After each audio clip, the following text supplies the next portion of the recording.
আপনাদের সবাইকে স্বাগত জানাচ্ছি বি বাংলা টিভি নিউজের পডকাস্টে। আমি আপনার হোস্ট শ্রেয়া। আজ আমরা কথা বলবো এমন একটি বিষয় নিয়ে যা বাংলার মাটির গন্ধ, আবেগ আর স্মৃতিতে আমার জাগিয়ে তুলছে। সেটি হলো ছোট শহরের বাংলায় ফুটবলের ফিরে আসা। একটা সময় ছিল যখন বাংলা মানেই ছিল ফুটবল। ময়দানে সন্ধ্যার আলো আঁধারে, গরমের ছুটিতে পাড়ার ছোট টুর্নামেন্ট কিংবা স্কুল মাঠে খেলোয়াড়দের ছোটাছুটি, সব কিছুতেই ছিল ফুটবলের ছোঁয়া।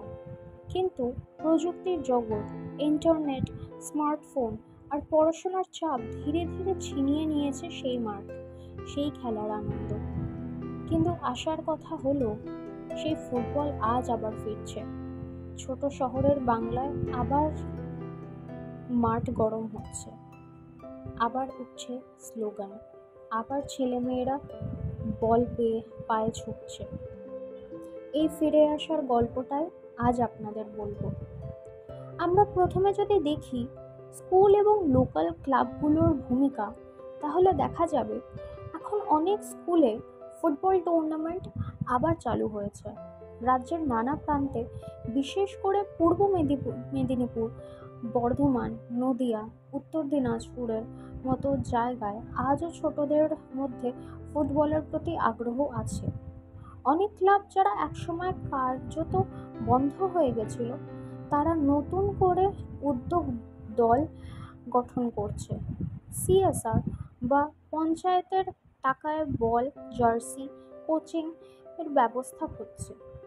এবার আসি সোশ্যাল মিডিয়া ভূমিকায়। আগে খেলোয়াড়দের প্রতিটা শুধু স্থানীয় পর্যায়ে সীমাবদ্ধ থাকতো, কিন্তু এখন মোবাইল ফোনে ভিডিও তুলে বা ইউটিউবে, ফেসবুক পোস্ট করা হচ্ছে। অনেক সময় গ্রামগঞ্জের খেলোয়াড়দের ভিডিও ভাইরাল হয়ে যাচ্ছে শহরে। এইভাবে একটি ছোট জায়গার প্রতিটা রাজ্যে বা দেশের নজরে আসছে। এত করে অনুপ্রেরণা পাচ্ছে আরও অনেকেই। বড় ক্লাবগুলোর দৃষ্টিভঙ্গিরও বদল ঘটেছে। মোহনবাগান, ইস্ট বেঙ্গল, এমনকি আইএসএল এর ক্লাবগুলো এখন শুধু কলকাতায় নয়, ছোট শহরেও চোখ রাখছে। ট্যালেন্ট হয়ে ক্যাম্পে একাডেমি গঠন সবই এখন গ্রামে গিয়ে হচ্ছে। ওখান থেকে খেলোয়াড় বেছে নেওয়া হচ্ছে যারা ভবিষ্যতের তারকা হতে পারে।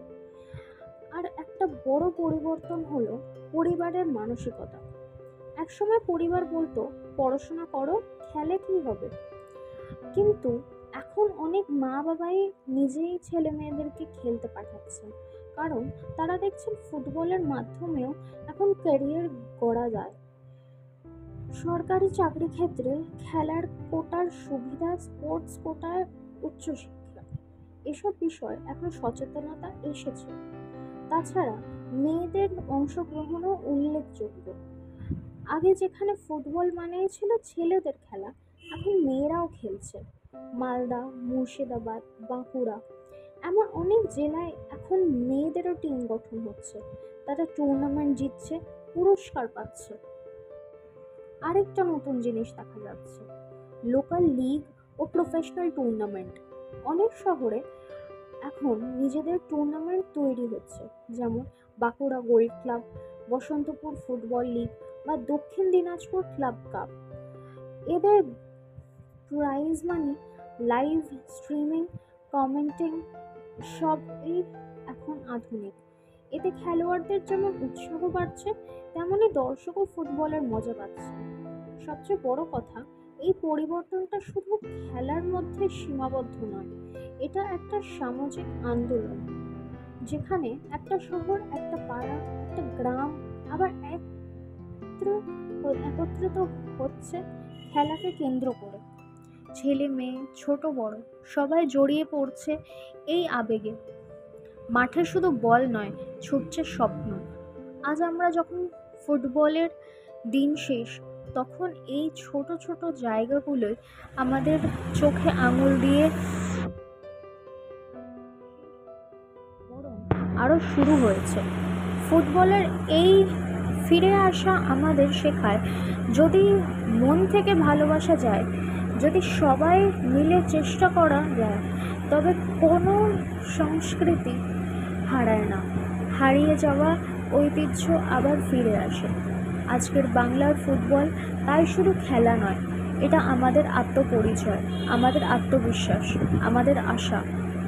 আপনারা যদি এই পর্বটি ভালো লেগে থাকে তাহলে লাইক করুন, বন্ধুবান্ধবদের সাথে শেয়ার করুন আর সাবস্ক্রাইব করুন বি বাংলা টিভি নিউজ চ্যানেলটিকে। আমি শ্রেয়া আবার ফিরে আসবো অন্য এক নতুন বিষয় নিয়ে। ততক্ষণ ভালো থাকুন, সুস্থ থাকুন আর স্বপ্নে বিশ্বাস রাখুন।